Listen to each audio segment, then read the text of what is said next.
In today's video, I'm going to teach you how to add an expense in QuickBooks. This process is simple and quick, taking just about 5 minutes. Let's get started.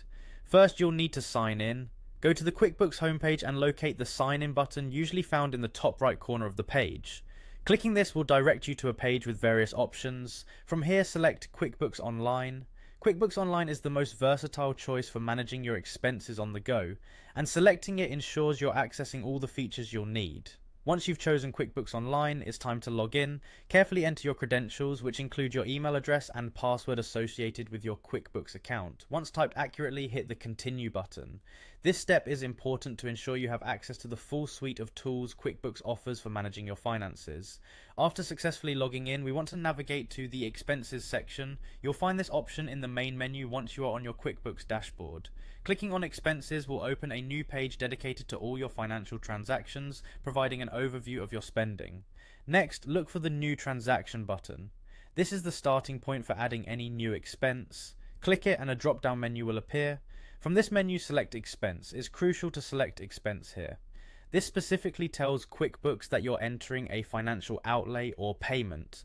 Now let's move on to adding the details of your purchase. Begin by entering the name of the payee. The payee is the person or entity who receives the payment. This could be a vendor, supplier, or any service provider whose services you have used. After identifying your payee, your next task is to specify the payment account. This refers to the account from which the funds will be drawn.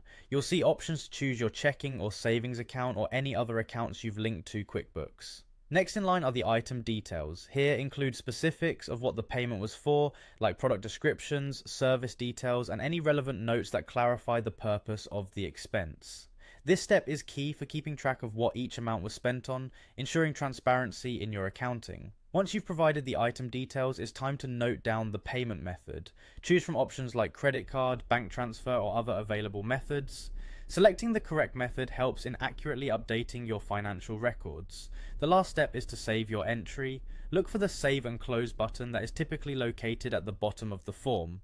Clicking this will save the expense to your records and close the entry form. And there you have it, your expense is now added to QuickBooks. With these steps, you can efficiently keep your finances organized and up to date. Thanks for watching, and be sure to subscribe for more helpful QuickBooks tutorials.